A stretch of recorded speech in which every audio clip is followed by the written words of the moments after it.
Então, vocês ficaram ali 7 anos casados.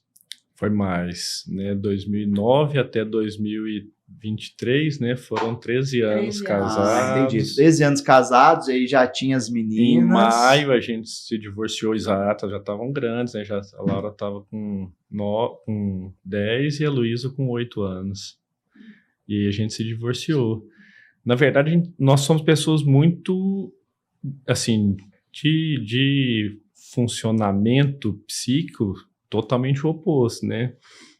Eu sou altamente introspectivo, já tocar num diagnóstico de espectro autista, assim, sabe? Bem reservado, bem mais intelectual, pouco contato, eu era bem, assim, difícil de comunicação, né? Difícil relacionar. E a Mônica, o extremo oposto, assim, né? Então, na verdade, até a gente entender isso aí, havia um conflito de personalidades, assim, né? Que existia um choquinho, assim, que talvez foi um dos contribuintes, né? Isso, a gente sempre teve muito amor, né? Tentava, voltava, mas a gente falava, a gente não andava para frente, né? E aí, como a gente ficou esse processo todinho de 1 ano separados, eu comecei nesse processo aí uma busca para entender qual que eram as minhas dificuldades, né? Tinha os desafios de ter separado, as meninas, nós ficamos ali naquele processo, mas é um luto, né? Vamos viver esse processo aí. E o Gustavo também seguiu a vida dele, tudo. E aí, 1 ano depois, nós voltamos, que foi no Natal. Nós voltamos no dia 26, nós encontramos e aí conversamos, eu falei, vamos organizar, vamos conversando, ele, não, eu já tenho a resposta, vamos voltar e tudo, e aí nós voltamos, foi maravilhoso, né, só que eu acho que o que Deus queria pra gente, ele queria um casamento diferente. Algo maior mesmo, assim. Porque a gente iria viver os mesmos erros de antes, né, então nós voltamos, e aí nesse processo...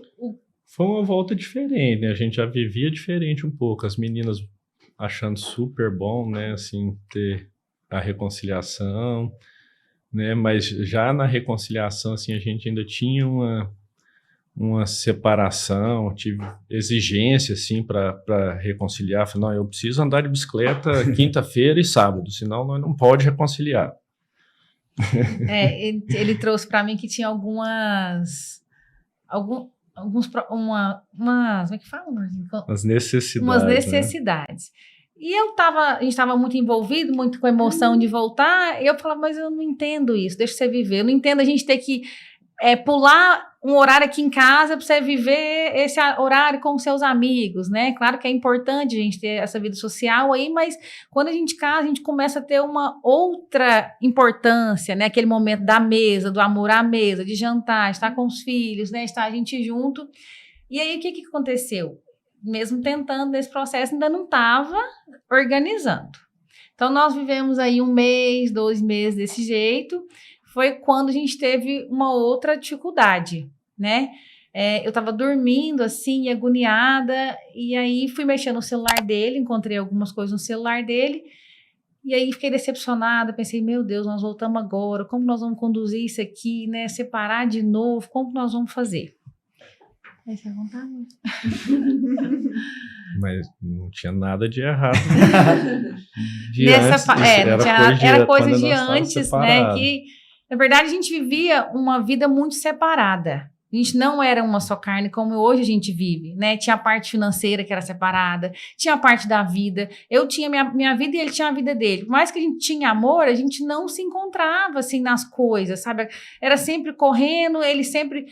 a gente não dividia momentos, né? Assim, não compartilhava as coisas necessárias, que hoje a gente entende que eram necessárias, né? Foi quando ela, não, nós vamos separar de novo, nós vamos separar de novo. Aí eu dei uma desesperada, sabe? Porque tava bom, assim, nós tava vivendo uns 3 meses, assim, que eu acho que tava longe do que a gente vive hoje, mas já era uma coisa, assim, que eu nem tinha vivido antes no nosso casamento. Era bem melhor, nós estávamos conseguindo levar as meninas tudo bem.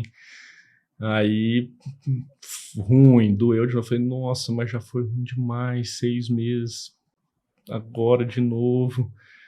Aí foi um sábado que eu fui andar de bicicleta, né? Essa história da bicicleta, né? Sábado cedo eu ando de bicicleta lá na Serra das Areias. Uhum. Aí pus essa bicicleta no carro e tô indo pra Serra das Areias. A hora que eu cheguei lá, que eu tô descendo essa bicicleta, eu falei, cara, mas eu não vou lembrar, daqui 10 anos eu não vou lembrar dessa pedalada que eu vou dar hoje. E minha família tá lá em casa, né? E tá essa confusão, esse trem, né? Aí não sei o que aconteceu, eu devolvi essa bicicleta para dentro do carro e fui lá para casa. E aí eu já enchendo o coração, aquilo que era angústia, que estava ruim da angústia, foi enchendo, assim, eu me conto que era o Espírito Santo, assim mesmo, sabe, tomando conta do corpo, né? Aí eu voltei lá para casa e falei, é o seguinte, eu não vou deixar que nada de ruim aconteça com a gente.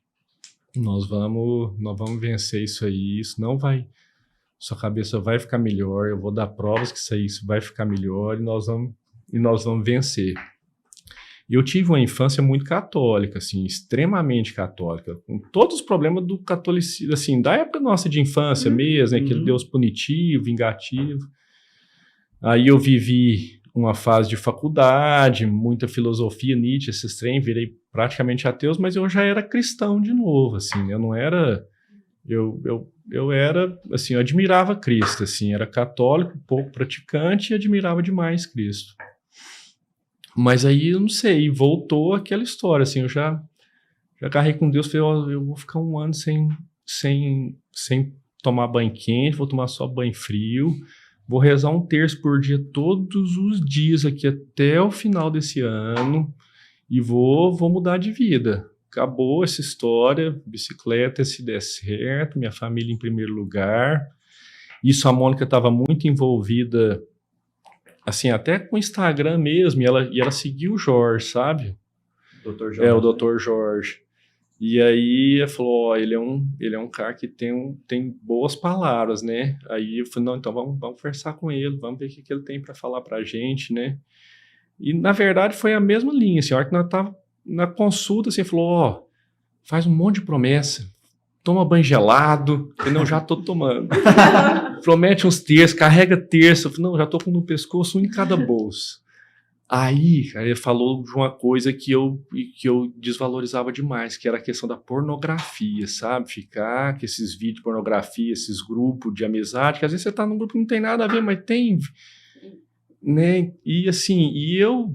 Na minha cabeça, desde criança, eu nunca tive, assim, isso era muito comum, usual, eu não via problema nenhum, tanto em pornografia quanto em masturbação. Para mim isso era usual, era normal, né? E ele me falou disso, e isso ele acrescentou demais nessa conversa, sabe? Eu falei, então, se precisa, vai acabar, então, vamos. Entendi, mas pra gente pegar então aqui, a primeira, quando vocês terminaram, foi por conta da pornografia, o que levou vocês a separarem? Cara, nós tínhamos um casamento altamente conturbado. Assim, aí são N motivos. Porque eu tenho essa introspecção, então eu sou difícil de expressar sentimento. Eles existem aqui, muito, mas é difícil a expressão. E a Mônica não, o ser humano precisa de expressão, né? A Mônica, eu acho que durante o final, assim, da gente separar, não tinha um mês que ela não falava em separar. Eu achava aquilo, eu já tratava aquilo até como usual, sabe? E na verdade ela estava gritando assim, falou, eu quero atenção, eu quero carinho, eu não quero separar. Eu não quero separar, eu falo, mas eu não quero. Então tinha um conflito.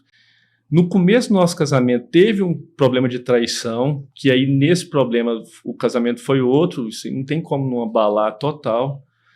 Mas no ato do casamento, no ato da separação, assim, da minha parte, era um momento tranquilo para mim, eu assustei demais com a separação, porque era um momento que eu estava trabalhando pouco, eu trabalhava demais, foi uma outra coisa que eu me livrei, porque eu tinha na minha cabeça, eu fui criado por pais workaholic, eu trabalho em primeiro lugar, e você fica naquela desculpinha que eu tenho que dar as coisas para minha família, eu tenho que dedicar 10 horas por dia no meu trabalho, isso não está dando certo, então...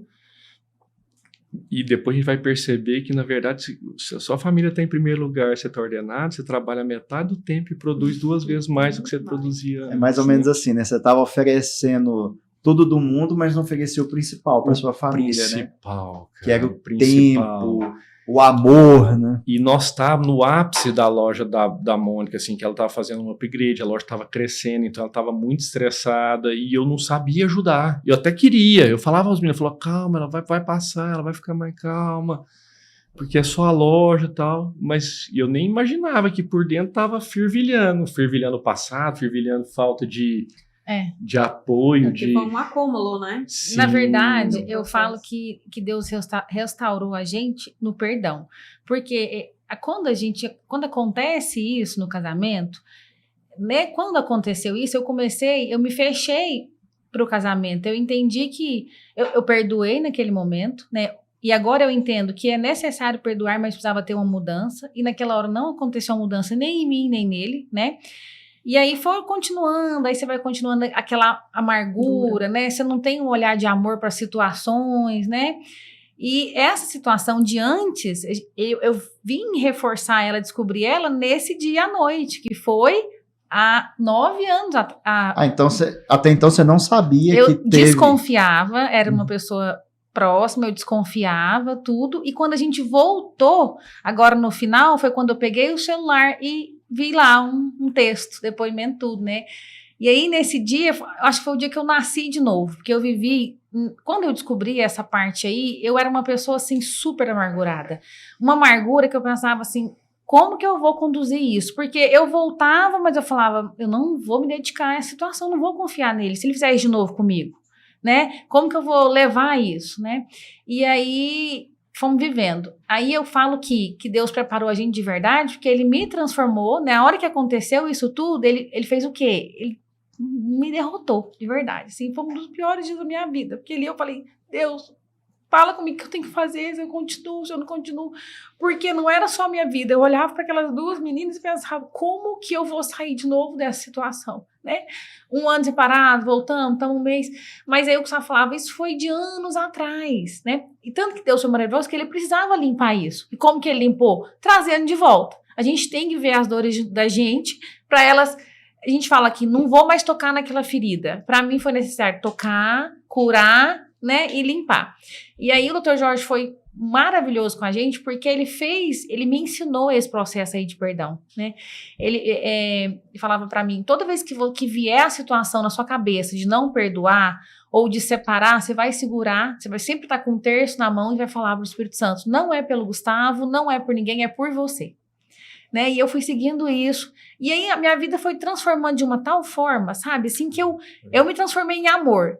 Hoje eu falo para as pessoas assim, ó, eu vejo uma situação, eu não ponho fogo naquilo, eu quero entender o que nós podemos tirar disso, né? Eu fico às vezes escutando algumas mulheres falar para mim, eu não perdoaria. Isso foi a minha cura, né? Ele me curou nessa parte, porque eu precisei me igualar a ele, eu não era superior que ele, eu às vezes fazia outra coisa errada, né? Assim, que não era essa, mas... E aí a gente fica muito desnivelado, né? Então, Deus agiu na minha vida dessa forma, a soberba, o perdão, né? A gente começou a tirar todas as amarras que a gente tinha ali e viver de igual para igual. E aí o Gustavo, nessa parte, ele foi, assim, fantástico, porque até o Dr. Jorge falava, todas as mulheres que vêm no meu consultório, elas vêm para restaurar o casamento, o seu marido está disposto. Então, você precisa só ter um olhar para isso, né, para sua família, e ele vai se doar. E foi nesse processo que ele se doou e ele fez de novo esse encantamento. A gente acordava, ele ficou fazendo, como é que fala, o amor, né, nos detalhes, servir, ele fazia tudo pra gente, assim, em 2 meses. Faça, agora eu faço. Não, ele faz, mas ele fazia assim, ele arrumava a mesa, fazia o café da manhã de todo mundo, passava manteiga no pão das meninas, a gente tomava café, arrumava lancheira, porque isso quem fazia era eu antes. Mas era bonitinho você escutar elas falando pra uma coleguinha, meu pai que passou a manteiga no meu pão, nossa, meu pai que arruma um negócio. Cara, e como é bom se doar, né? Como é bom servir, né, cara? Você servir. perde aquele lance da disputa de estar querendo uma queda de braço para saber se você considera o servir como alguma coisa que você está dando a mais e não é isso, né? Assim, na verdade, o prazer está em servir, em se doar. Quanto mais você puder se doar, se todo mundo melhor. entendesse, né, que eu, enquanto Carol, né, esposa do Lucas, estou servindo ele e ele está me servindo, aí sim o amor, ele, né, Não, conecta, porque eu tô servindo ele da Mas- maneira que eu posso, sem cobrança, e ele do jeito que ele pode, E é sobre o outro, né? O casamento é sempre sobre o outro. Exato, e entender que, assim, o servir, quem tá ganhando é você. No O final, prazer, a sempre. felicidade, aquilo, assim, o prazer de ver a sua família, né? Aqueles que você ama, estar bem, estar recebendo. tá? Alegre, né? Assim. E tem muito uma coisa interessante que ele, assim, a gente foi vivendo e foi sentindo que nesse processo eu não estava aberta ainda, né? E ele foi servindo sem esperar algo em troca. E aí as coisas vão tão acontecendo, né? Que a gente vai assim se abrindo, vai tirando todo o peso e vai se entregando de novo. Foi isso. E aí, depois disso, a gente começou a ter o hábito de fazer a oração, de fazer o terço. Aí eu falo que foi ele que me trouxe para essa parte da religião. Porque eu não sabia nem rezar terço. Eu sabia, mas eu não sabia as coisas certinhas, né? E aí, Entendi. toda vez que a gente ia viajar, ele falava, repete. Aí eu repito, repetia. E aí a gente começou a rezar com as meninas à noite. E aí era muito engraçadinho que a Luísa falava, tá acabando, tá acabando, tá acabando. Mas assim, rezava enquanto elas davam, né? Dava conta. E aí tinha dia que às vezes ele já rezava indo trabalhar, chegava, vamos rezar outro. Então a gente foi tendo esse hábito. Aí parece que a casa vai, sabe, vai Muda o mudando. ambiente, né? Tudo vai mudando, né? Aquela história do serviço, né, cara? Eu trabalhava 12 horas por dia. Hoje eu trabalho a metade, mas assim, o mesmo rendimento. Eu faço a mesma coisa que eu fazia. E eu achava que estava pouco, chegava em casa achando que estava pouco, estava com a cabeça lá no serviço, nem aquela hora que chegava lá você tinha capacidade de dedicar, se entregar e estar presente, corpo presente, né? Já eram muitas horas não presenciais. E as horas presenciais de péssima qualidade, né?